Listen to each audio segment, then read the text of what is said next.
c'était l'exploitation de mes grands-parents ici. Il y avait avant du canard gras, de la blonde d'Aquitaine. Et en 2020, on a intégré les bufflonnes sur la ferme. Donc on a laissé tomber complètement le côté canard et on a décidé de donner une autre dynamique au département en y mettant des bufflonnes. Donc voilà, on a à peu près une vingtaine de bufflonnes en production et on fait des fromages fermiers sous le nom d'El Bufala. On voulait essayer de faire quelque chose qui sortait un petit peu de l'ordinaire, donner aux gens l'envie de venir nous voir, découvrir une production un petit peu atypique, voilà, développer le côté accueil sur l'exploitation. Donc c'est pour ça qu'on propose aux gens de venir pendant 2 jours sur la semaine, se rendre compte un petit peu de notre façon de travailler, voir nos animaux et voilà. Et puis après, coup de cœur de l'animal aussi qui a un caractère très sympa, curieux. Et puis voilà, elles sont atypiques, elles ont une belle prestance, on les aime bien. La volonté première, c'était de se dire, bon ok, on reprend la ferme des grands-parents, nous allons élever des buffles, mais il fallait avoir, donc l'idée maîtresse, c'était donc de la naissance de la bufflonne jusqu'au produit que l'on propose, tout faire soi-même, qui incluait donc l'élevage, la traite, la transformation du lait, et la commercialisation, alors l'emballage et la commercialisation, mais aussi toute la face off que les gens ne voient pas, c'est aussi faire les foins pour l'hiver, parce que nos bêtes vont rentrer l'hiver et donc il faut leur donner à manger l'hiver, donc c'est faire notre propre alimentation, toujours naturelle, donc herbe de prairie et foin l'hiver, mais aussi après toutes les tâches, électricité, plomberie, mécanique, toutes ces petites choses qui font qu'une ferme tourne, et il y avait cette volonté donc, comme je disais, de tout faire soi-même et pour avoir des journées qui ne se ressemblent pas, et c'est le cas.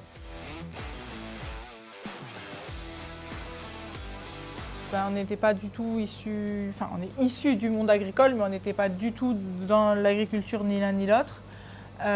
Donc pour ma part, j'étais dans la restauration, j'étais pâtissière de restaurant. Et en fait, j'ai décidé de reprendre l'exploitation familiale. Et donc pour pouvoir travailler avec les bufflonnes, je suis allée me former en Italie pendant quelques mois pour apprendre déjà à travailler au contact des bufflonnes. Encore une fois, être sûr de est-ce que je vais pouvoir m'en sortir toute ma vie avec ces grosses bêtes. Et puis après, pour apprendre la fabrication de la mozzarella, même si bon, dans les élevages italiens, il y a énormément de lait, donc quand on se retrouve à travailler 3000 litres de lait et qu'on arrive à la maison et qu'au début il y en a 6, dans la petite gamelle, c'est pas pareil. Bon, maintenant c'est on a un petit peu agrandi, mais au départ le démarrage a été un peu compliqué. C'est vrai qu'on a beaucoup goûté de mozzarella, on en a beaucoup jeté. Voilà. C'était pas toute bonne. Hein. Non, au début c'était pas facile.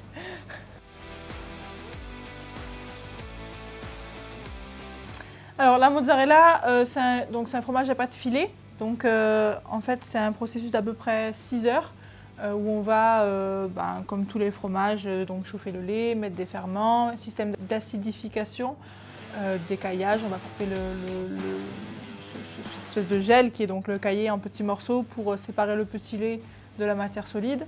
On va le laisser acidifier assez longtemps.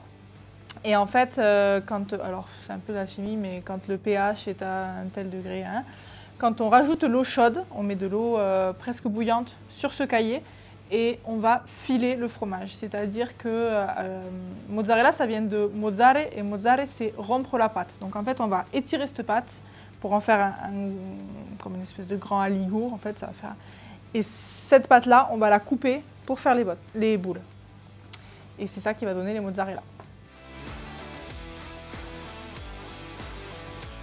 On s'aperçoit que beaucoup de gens viennent ici en vacances l'été et ne connaissent pas ou ne connaissent plus la façon de travailler à la ferme, ne savent plus ce que c'est qu'une bête, ils ne voient les bêtes qu'au travers du salon de l'agriculture, et c'est proposer aux gens quelque chose, une expérience, le temps d'une matinée, d'une après-midi ou d'une simple visite avec dégustation, de proposer aux gens de partager notre passion qui est de vivre au milieu de nos bêtes et de voir comment vivent ces bêtes-là, comment on les alimente, comment on va élever les petits, comment on va travailler et comment on fait pour qu'eux se retrouvent avec la mozzarella dans leur assiette. Voilà, et ils repartent chez eux avec cette notion. Et donc c'est développer tout ça par le biais des visites avec dégustation, des petits déjeuners gascons qui sont, parce qu'aussi on veut lier ce que l'on fait, mais avec nos traditions, la tradition de nos anciens, donc le fameux petit déjeuner gascon.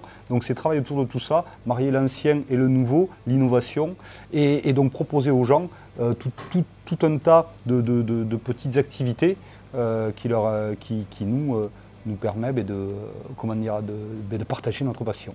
Voilà. Alors oui, on est heureux, c'est pas tous les jours facile, mais en même temps il n'y a pas de travail facile, je crois. Mais c'est une vie, voilà, toutes les journées, c'est une vie de surprise, parce que quand on vit avec des bêtes, quand on fait de l'élevage, tous les jours il y a quelque chose de nouveau. Donc c'est une vie qu'on a choisie, c'est une passion mais qu'on essaie de faire partager. Mais c'est une vie qui nous demande, des fois les journées ne font pas assez de 24 heures. Et quand il nous reste un peu de temps, notre fils est là pour nous occuper le reste du temps. Voilà.